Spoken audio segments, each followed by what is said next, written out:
Well, thank you for being here, Fernando, to talk about cybersecurity and AI on behalf of Blackberry. Such an important topic for all of business. Well, actually, frankly, all of society. But cybersecurity is one that we all need to be paying close attention to.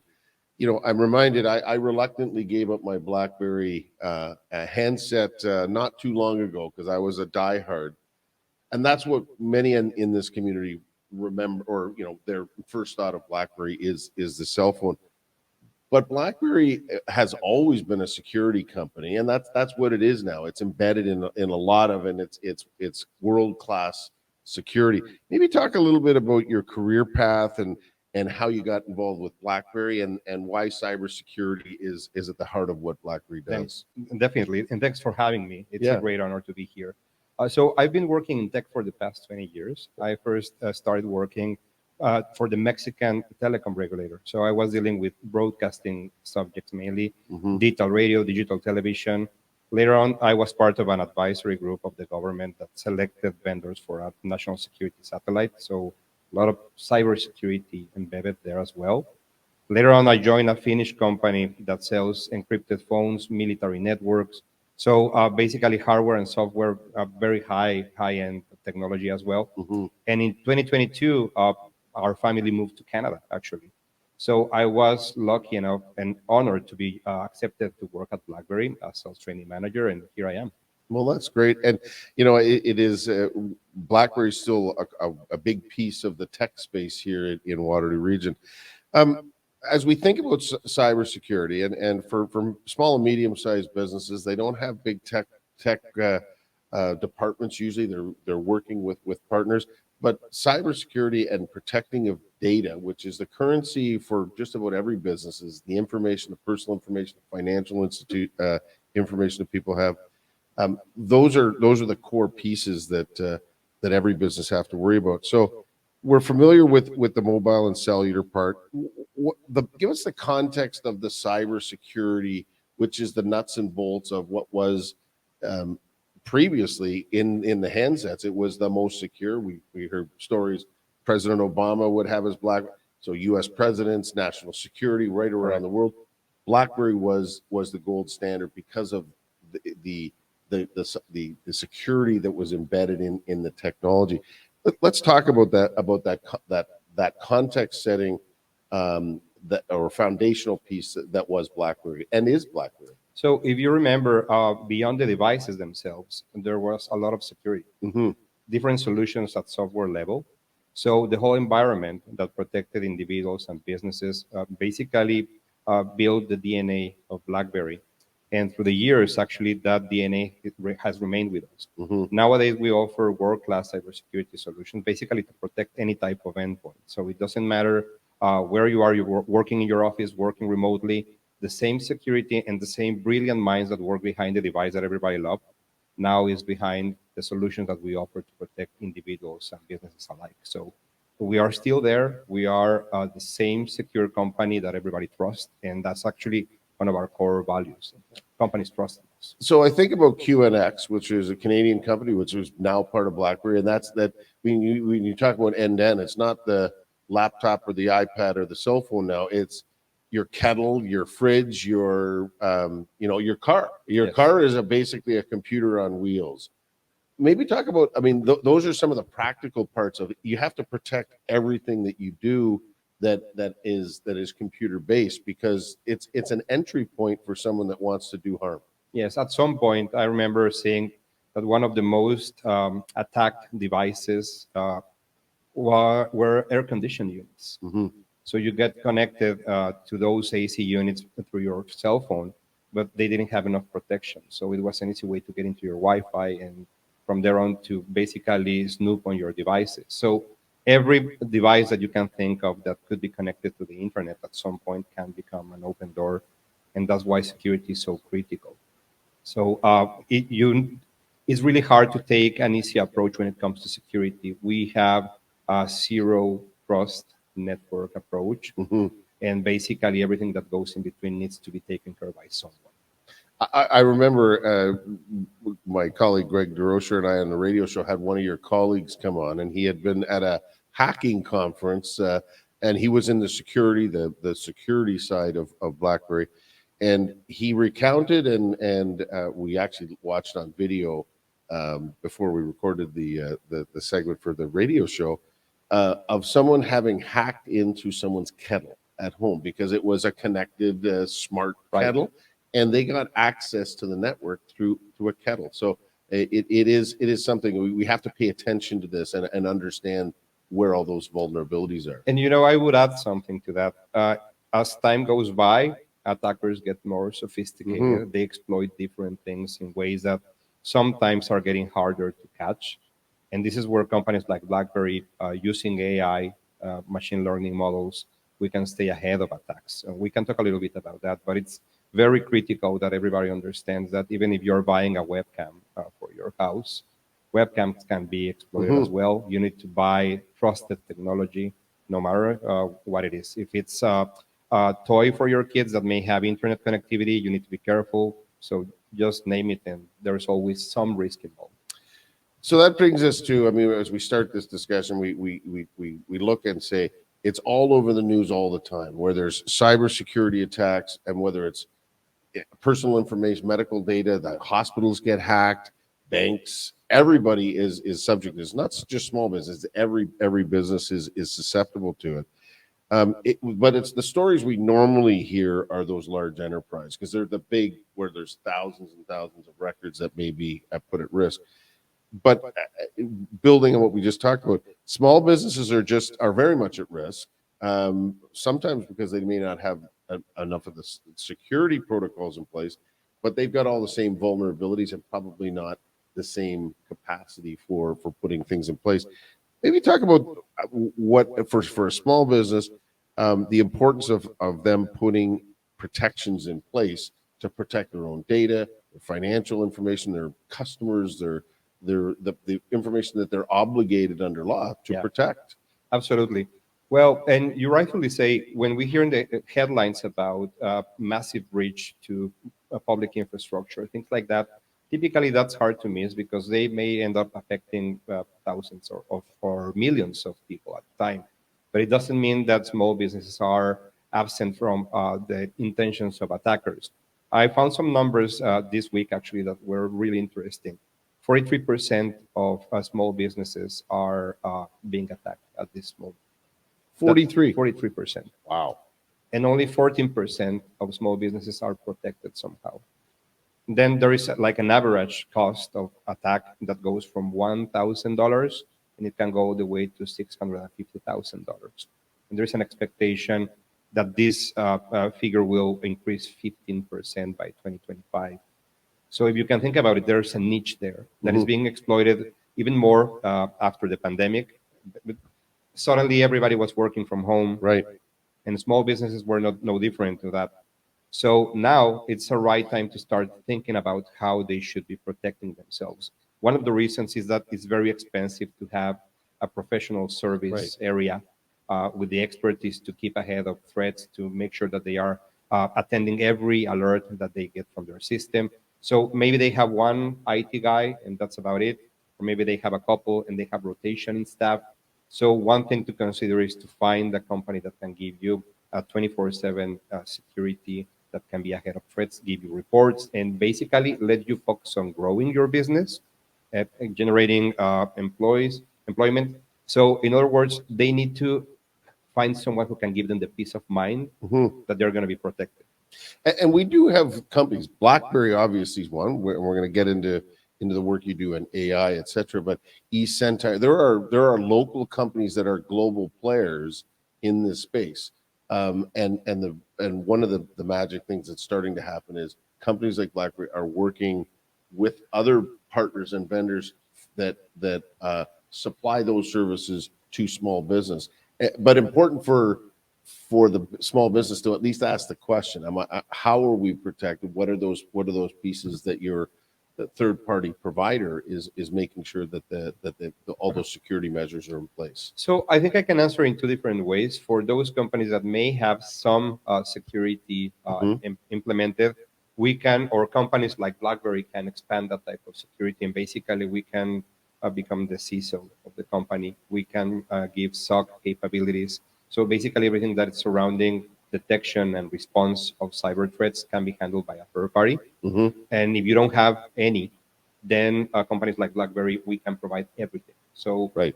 and through our partners, we can do it really effectively to really expand our coverage to small business as well. Now, one of the things we want to get to AI because, and this is interesting. I mean, you hear about it all the time. I'm not sure many of us that aren't in the Blackberries of the world really understand what it is, what the strength of it is, and how it's going to evolve. So maybe just the for the Ian McLeans of the world that don't know anything about technology really, what would if you were answering pretty generically or at a high level, what is artificial intelligence? Somehow, I think that we can define it as making machines smarter than they were. And one thing that is important to recap is that AI is not new at all. AI has been around since the 1950s, something Really? like that.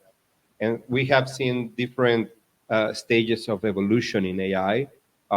Very, very basic stuff from, well, stuff in a way. Playing chess, for example. Right. Back then, it was in the 90s, if I'm not mistaken, someone organized a chess match with Kasparov, Right. and the machine won. And the machine won because it had been trained with multiple plays, basically with thousands of combinations of plays. And ultimately, the machine selected like a winning pattern that was easy to reverse engineer to see how it happened. But from there on, AI kept evolving and it became smarter, fed by more and more information. And the more information it got, it became stronger. And what break the news a year ago was definitely ChatGPT or generative AI, Right. which is basically something surrounding the concept of you request something to a bot, you write a prompt, that's how it's called, you're going to get something net new. Yeah. That net new content is based on the data that was trained before to that model. And this is all happening at warp speed. This is Correct. this is not taking 5 minutes or 10 minutes or an hour. This is instantaneous. It's taking all that information. This is something that BlackBerry has been, that concept of machine learning, which is getting more of the data quicker and being able to actually um, compile it and in a usable form without a person in between that. You make the request, the machine pulls that information. BlackBerry's been doing that for a long time. I mean, you're one of the global leaders, and it's been something that's foundational to BlackBerry right from the days of Mike Lazaridis right on to where it is right now as a software company. And the way it works with us, it's interesting. To begin with, no other company in our vertical has as many patents as we have now. And that is because we have a very interesting approach when it comes to artificial intelligence and machine learning, something that we call the temporal preventive advantage. And what it means in a nutshell is that every time that there's a new threat, a zero-day attack, we take a sample of that attack and we put it in older versions of our machine learning model. So that way we can actually make sure that our model stays current. And in some cases, we can be totally confident and convey that certainty to our customers that we could have prevented that attack months or even years before it was launched. Now, when we think about it, I mean, this is where we're always saying there's a new phishing attack, or there's a new way that the anyone who wants to do harm is going to find ways to do that.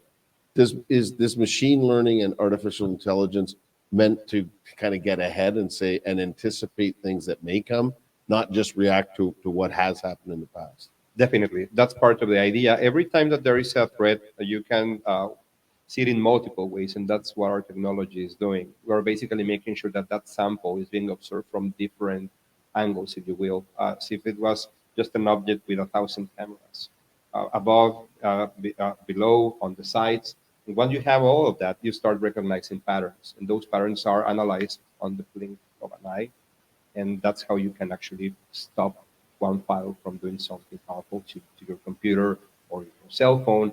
And this is one of the things that we are really proud of. We are basically one company that we support our AI in basically three different pillars. Sorry. One, we have very aggressive parameters, so we set our model with parameters that always produce very good outcomes Right. that we can rely on. Then we invest a lot of time as well understanding how adversaries work even on a global level. Right. Because as you know, threats can come from anywhere in the world. Yeah. So that's one key thing that we do. And we don't take for granted that the model is ready. Our model is always evolving. So the set of information, the tools that we implement in our model are always being tuned, so we can always stay ahead of threats. It's not so much the destination; it's that you're on a continual journey because Oh yeah. there'll always be someone that's looking for that new thing to penetrate, get information, and create problems for a business or an individual or an organization. And especially with AI, because with AI nowadays it's easier and cheaper for attackers to have better tools to prepare more sophisticated attacks. So that's a game changer, definitely. So I'm going to ask the question this way: why is cybersecurity important to AI, or is it actually the reverse? Is it artificial intelligence is important to cybersecurity? Connect those two pieces because they're not separate; they are connected. How do you connect the two? I think that we are moving from a stage in which we could ask ourselves, okay, am I going to be under attack at some point? Hmm. And now you need to start assuming that you are under attack. And AI has given attackers with enough ammo to actually be very effective in multiple ways. Let me give you some examples. Deep fakes, for example, you can use generative AI to build images or Right. videos. You can generate fake news as well. So you can create a sort of ripple effects that if you have a cybersecurity solution implemented, you could basically be preventing those. Then you can also use ChatGPT or Bard or any other generative AI tool to create new malware. So you can actually feed the model, the open source model, with the information of current malware and try to build something new and Ah, harder to catch. so the bad guys are using AI to do even Oh more yeah. damage. So now we're starting kind of a fight between AI and AI. We Yeah. need AI tools that can react faster than humans to try to prevent or mitigate attacks from malware created by AI. That's really challenging. And of course, there are some other risks that are milder, or why is it important as well? If you're putting personal information in a chatbot, Right. it's gone. You cannot get it back. So if you don't have cybersecurity policies implemented to try to restrict the usage of certain tools, you may have a risk in your organization as well. And in terms of the risks, artificial intelligence is a great tool, but we've just touched on it. I mean, it's going to be used by everyone, including people who are looking to do harm. Are there risks in AI, or is it managing, like most things, managing risk of that tool? I definitely think there are risks, and some are quite clear. And one is to your security. If you are using or if you're putting information of your company, as we just mentioned, an AI, you can be sharing or leaking information from third parties, from your customers, and that could actually be against or breaching contract that you have in place with them. Then, of course, privacy is another big deal. If the Yeah. company that you're using, if you're using an AI platform and that platform gets under attack, is hacked, they could expose information that otherwise should be protected by you. So you could be basically violating multiple regulations and laws. So definitely a component of risk in that as well. So if I'm a small business, and of course the chamber is a small business, but most of our members are that small and medium size of company. Um, what are the things that they should do to make sure that AI is being used in a safe way? Because it is a tool that will make smaller businesses more competitive. Oh You yeah. you'll be able to use and whether it's your processes, the speed of getting work done, just getting better information, better data, which is good for customers. That's the good side. Yeah. The bad side is it there are those risks. So what should they do to make sure that AI is being used, that artificial intelligence, the machine learning, the chat GPT Hmm. is being used in a safe way? So I think that we can assume that small businesses at some point will start using OpenAI Yeah, platforms. And many are doing it already. oh yeah, Yeah. So I guess that the first thing they need to ask themselves, why am I using this for? Am I drafting things? Am I using it just to brainstorm ideas? All the good things that comes with technology, you don't have to move away from them. But if you are thinking about ChatGPT or others for something more professional, maybe you're going to start considering making business with a company of AI that can give you something different. And then you need to ask them what type of security they have in place. How do they avoid bias? What type of data they are using to train the model? And that way you can have the peace of mind that your customers will also know that if they are giving you their information is going to be protected at all costs, at all time. And of course, you should also think about designing and implementing a security policy within your company. If for whatever reasons you really don't want your employees to use open source platforms, then okay, You just got to be clear about that. Say what yeah, you can and can't. yeah, Now, going back to the earlier part, most businesses, you're right, maybe have one person that's responsible for IT and security, but they're actually not doing it. There's a third party. You may get a service provider. That's what we do at the chamber. hmm You may, buy services from companies.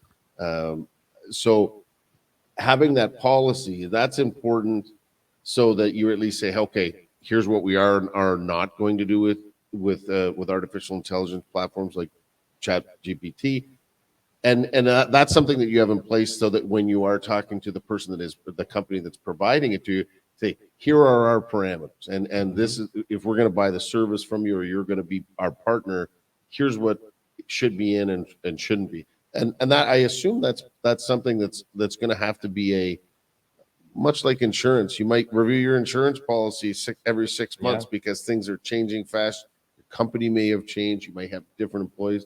Is that something that you're going to have to do on a like almost quarterly basis?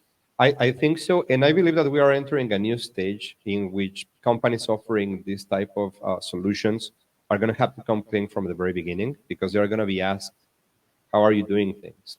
And they need to be transparent with the type of model that they are using, so you can know how the information is being handled. They should be subject of constant audits as well, Right. because once you are putting dirty data into an AI model, you're going to have eventually dirty outcomes. There is no way around it. And this is the reason as well why, even if you are making deals with a serious company, you always need to check that the output is what you expect. Mhm. Or even if you're using ChatGPT for your own purposes, you can't trust that the outcome or the output of your prompt is going to be what you expect it to be. So you need to review it carefully because there is something in AI that is called hallucination as well. And that is where the machine is basically censoring things randomly. And if you just trust what you're getting, copy pasting it in a report, then you have a big problem. So part of your When you controls are say that. so it's going through and it's doing its own filtering system, but you may not know what's been filtered out. You're getting the final report. You may not know. You don't see all of what was considered and then what the end um, uh, product looks like from that platform. I mean, these are the sorts of things, and I get. May I ask it this way? That sounds pretty complicated for someone of my sophistication. It's important to be asking those questions of the people that are doing your IT support. And yes, and definitely one thing that I would encourage is that as part of the training, people get trained as well in something that is called prompt engineering, which Mhm. is basically how to ask ChatGPT or any other type of AI chatbot for what you need. Whether it's give me a summary of this article, you need to use the right word so you can get something that resembles what you expected. Mhm. But one important thing, you should never take away the human intervention from the review of the results of what you get from ChatGPT. So that's super important because otherwise you may have information that if not curated or reviewed by someone from your team could just go out in the wild without being carefully reviewed.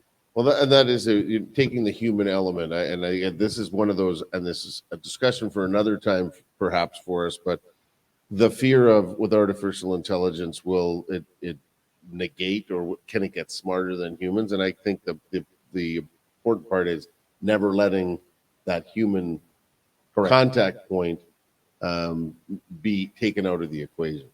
If humans are removed at some point, well, I don't see like a dire Terminator type of future. I don't think that's going to be the case. But at some point, we could start receiving more and more information that could be inaccurate. Hmm. And especially if it's not used properly by companies, then it could create all sorts of complications. So, and again, I just keep putting myself and saying, for the work that we do at the chamber, um, it's always busy. There's always, and most of our members feel the same. They've still got to deal all with business development. They got to do the projects. They've got to do the HR and all the government oriented things. So there's never a lot of time to focus on any one thing. It is when we talk about this, the time commitment actually is not. It doesn't feel like it should be overwhelming. It's asking the questions and making sure you kind of review the answers. But that's what your professionals are. So whether you're working directly with Blackberry or with your partners, asking the question and then making sure you understand the answers and have options for how to protect yourself. Is that the sequence of what you should be doing on that regular basis? Which is not, it's not a day long meeting. It's asking the right, it's making sure that you put the plan in place. I would split my answer in two. For cybersecurity solutions like ours, if you need a partner who can actually give you a 24/7 service, you would need to have someone who would meet with Blackberry, for example, Right. regularly, just to check reports, that they can give you a report in case of a threat. But if you are thinking about AI to boost up your productivity or your employees' productivity, then you need to have different types of controls. Remember, BlackBerry can do something that works 24/7 for you. Right. You're going to be talking to one expert. But if you have other members of your staff working with AI, they need this type of training that I was talking about. And you need to have the rules for that type of end user experience so it can actually benefit your company, not the opposite. Okay, as we kind of wrap up here, and we're the theme of this cybersecurity summit. If you were to give maybe 2 or 3 key pieces of advice for a small business, like what's the top 3 to-do list to start thinking about today? If I'm a small business who haven't really put much thought into this, or haven't, or it's just not come onto your radar screen. It should. But what's the top 3 list of things that they should start to thinking about today when it comes to cybersecurity and managing AI?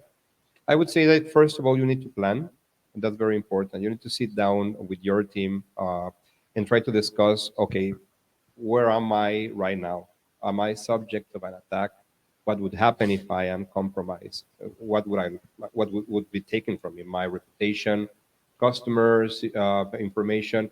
And once you have that defined, I think it's the time to think about cybersecurity, not as a luxury, but as a Right. necessity. I think you mentioned it rightfully.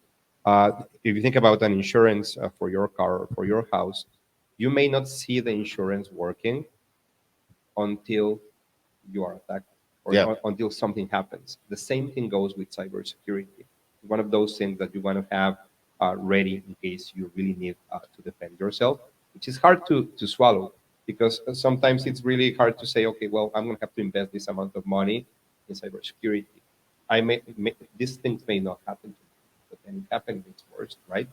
And last but not least, if you think that you are understaffed and that you need help from experts, try to find a good company who can actually give you, walk you by the hand and walk you through the different stages of implementing a cybersecurity policy. Well, and I think it's a good place to wrap up. Those good advice is information and data is the currency of the realm now. It doesn't matter whether you're a tech company, a manufacturer.